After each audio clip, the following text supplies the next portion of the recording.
आज हम मांग विश्लेषण, उसमें उपयोगिता दृष्टिकोण, जिसको हम संख्यात्मक दृष्टिकोण भी कह सकते हैं, उसके बारे में विचार करेंगे। सबसे पहले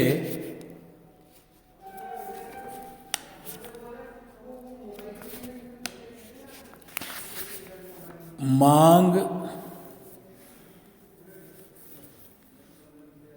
जो कि आवश्यकता की संतुष्टि के लिए की जाती है और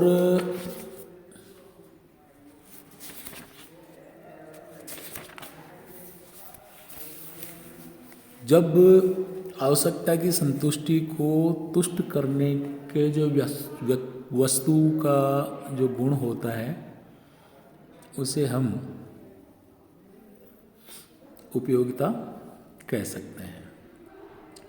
तो जहाँ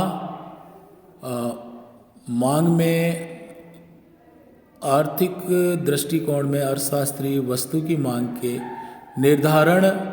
निर्धारित तत्वों में वस्तु के मूल्य को सर्वाधिक महत्व देते हैं तथा मांग सिद्धांत में वस्तु की मांगी गई मात्रा तथा उसके मूल्य में संबंध स्थापित करके उसकी व्याख्या करते हैं।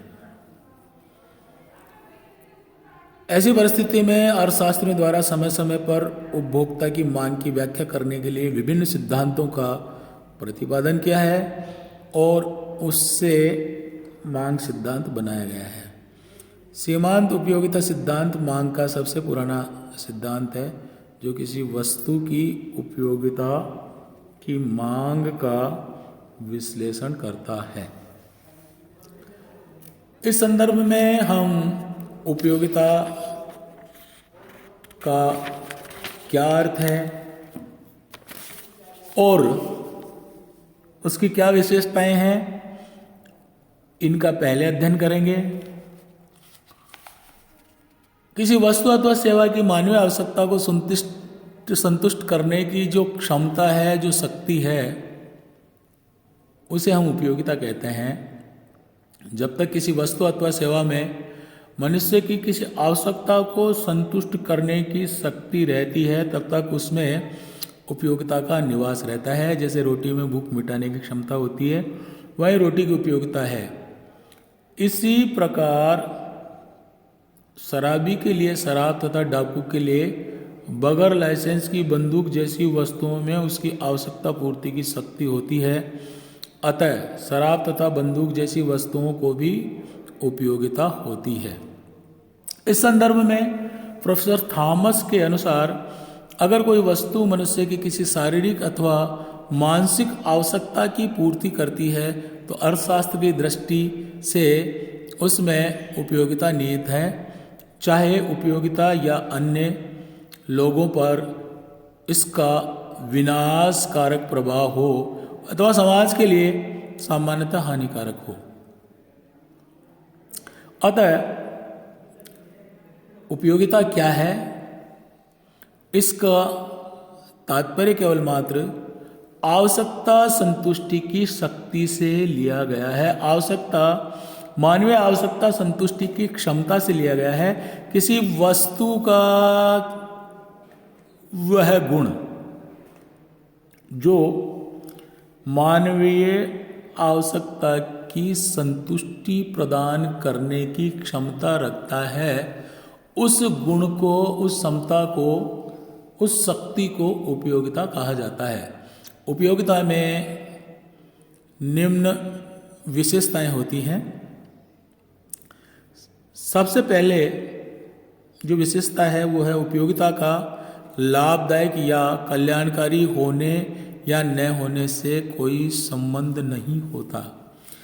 जैसा कि ऊपर बताया गया है, एक डाकू के पास बिना लाइसेंस की बंदूक है जो उसकी आवश्यकता की तुष्टि करती है। जिस प्रकार एक शराबी शराब का जाम पीता है, वह उसकी आवश्यकता की संतुष्टि करता है। अतः मानव की मानसिक व शारीरिक संतुष्टि प्रदान करने का किसी वस्तु का जो विशिष्ट क्षमता या गुण होता है, वह उसकी विशेषता होती है। उपयोगिता में हम आदर्श की स्थिति को नहीं देखते हैं कि ये नैतिक है या अनैतिक है, इससे कोई प्रभाव नहीं पड़ता। केवल मात्र मानव की आवश्यकता की संतुष्टि, और मानवीय आवश्यकता मानसिक रूप से भी हो सकती है और शारीरिक रूप से भी होती है। इन दोनों में अगर किसी प्रकार की स्थिति है तो अगर वो कल्याणकारी है या नहीं है। डाकू के पास एक बंदूक कल्याणकारी नहीं है, शराबी के द्वारा शराब का सेवन भी कल्याणकारी नहीं है, लेकिन फिर भी इन दोनों में उपयोगिता निहित होती है। इसी प्रकार नंबर 2, उपयोगिता एक सापेक्ष विचार है। ये उपयोगिता परिस्थिति या व्यक्ति का व्यक्तिक विचार जो आवश्यकता है उसकी संतुष्टि से संबंधित है, अतः ये सापेक्षिक होती है। किसी वस्तु से किसी व्यक्ति को कितनी उपयोगिता मिलेगी, कितनी संतुष्टि मिलेगी, ये एकदम एब्सोल्यूट नहीं होती, बिल्कुल निरपेक्ष नहीं होती। ये उस व्यक्ति की आवश्यकता की तीव्रता पर निर्भर करती है कि उसे अमुक व्यक्ति के उपभोग से कितनी संतुष्टि प्राप्त होगी। अतः देश काल परिस्थिति, उपलब्ध मात्रा, किस्म, आर्थिक, सामाजिक और धार्मिक वातावरण से में परिवर्तन के साथ साथ वस्तु की उपयोगिता भी घट बढ़ जाती है। उपयोगिता वस्तु में जन्मजात रूप से निहित नहीं होती है, वरन वस्तु तथा मनुष्य की पूरी की जा रही आवश्यकता के संबंध का परिणाम है। प्यासे व्यक्ति के लिए पानी की उपयोगिता बहुत अधिक होती है, परंतु प्यास बुझने पर उसके लिए पानी की कोई उपयोगिता नहीं रह जाती है। इस प्रकार उपयोगिता एक सापेक्ष विचार है। नंबर 3, उपयोगिता व्यक्तिगत होती है। किसी वस्तु की उपयोगिता उसके उपभोक्ता की मन स्थिति, स्वभाव, रुचि, आर्थिक, सामाजिक व धार्मिक परिस्थितियों आदि पर निर्भर करती है, ना कि उस वस्तु के गुण से। धार्मिक आस्था वाले व्यक्ति के लिए धार्मिक पुस्तकों की उपयोगिता होती है, नास्तिक के लिए नहीं। वैध स्त्री के लिए सुहाग सिंदूर की उपयोगिता होती है, विधवा के लिए नहीं। अतः उपयोगिता व्यक्तिगत विचार है, ये सामान्यतः सबके लिए हो ऐसा जरूरी नहीं है। उपयोगिता आवश्यकता की तीव्रता पर निर्भर करती है। किसी वस्तु द्वारा जितनी अधिक तीव्र आवश्यकता की संतुष्टि होती है, उसकी उपयोगिता उतनी ही अधिक होती है।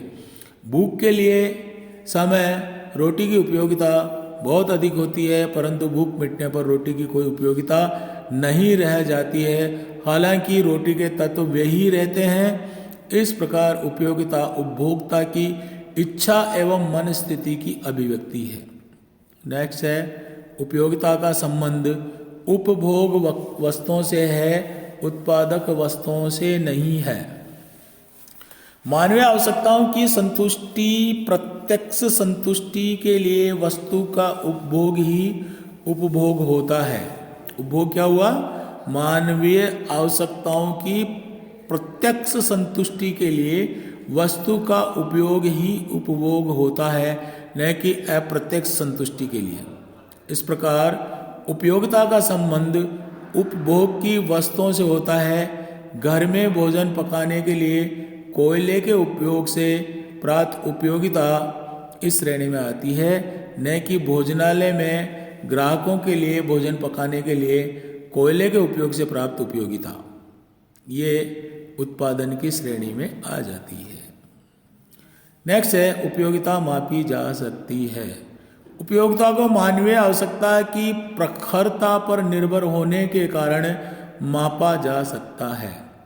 किसी आवश्यकता की तुष्टि के लिए उपभोक्ता जितना त्याग करता है, वह त्याग ही उपयोगिता की माप होता है। इस त्याग को ध्यान के रूप में या दो वस्तुओं की तुलनात्मक उपयोगिता के रूप में मापा जा सकता है। हालांकि कुछ अर्थशास्त्री इसके माप को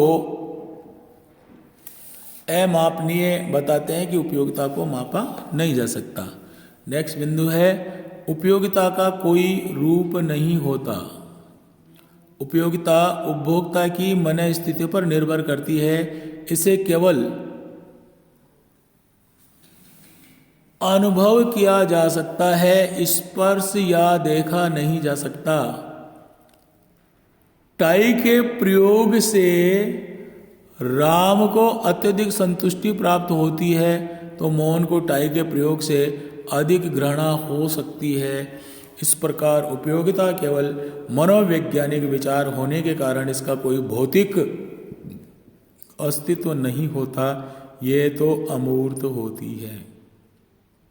उपयोगिता वास्तविक उपभोग पर निर्भर नहीं करती।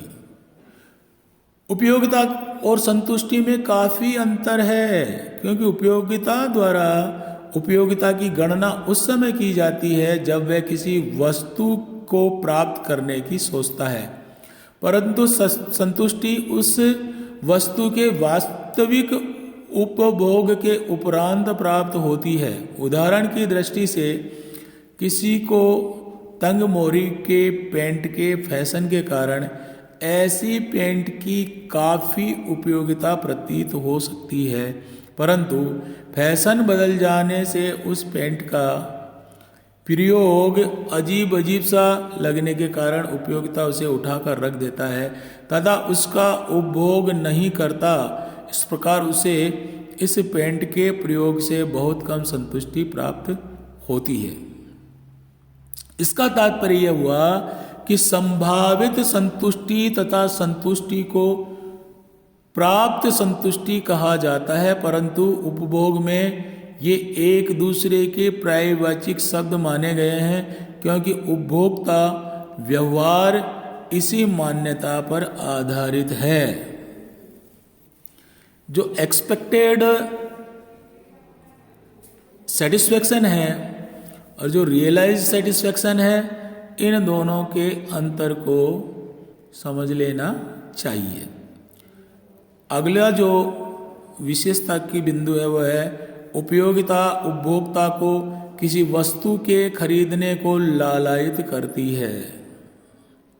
उपभोक्ता को किसी वस्तु के उपभोग से संतुष्टि प्राप्त होने की संभावना होती है, इसलिए वह किसी वस्तु को क्रय करने को लालायित होता है। उदाहरण के लिए केरोसिन को ही लें, इसकी हमें उपयोगिता प्रतीत होती है, इसलिए इसे क्रय करने के लिए घंटों क्यों लगाए लाइन में खड़े रहते हैं। अंतिम है उपयोगिता को त्याग के बिना प्राप्त करना संभव नहीं है। प्रकृति की प्रदत्त मुफ्त वस्तुओं को छोड़कर अन्य वस्तुओं की उपयोगिता प्राप्त करने के लिए उपभोक्ता को कुछ न कुछ त्याग अवश्य करना पड़ता है, और बगैर त्याग वह वस्तु या सेवा प्राप्त नहीं कर सकता है तथा इनके बगैर उपयोगिता भी नहीं प्राप्त कर सकता है। अतः ये उपयोगिता की कुछ विशेषताएं थी जिनका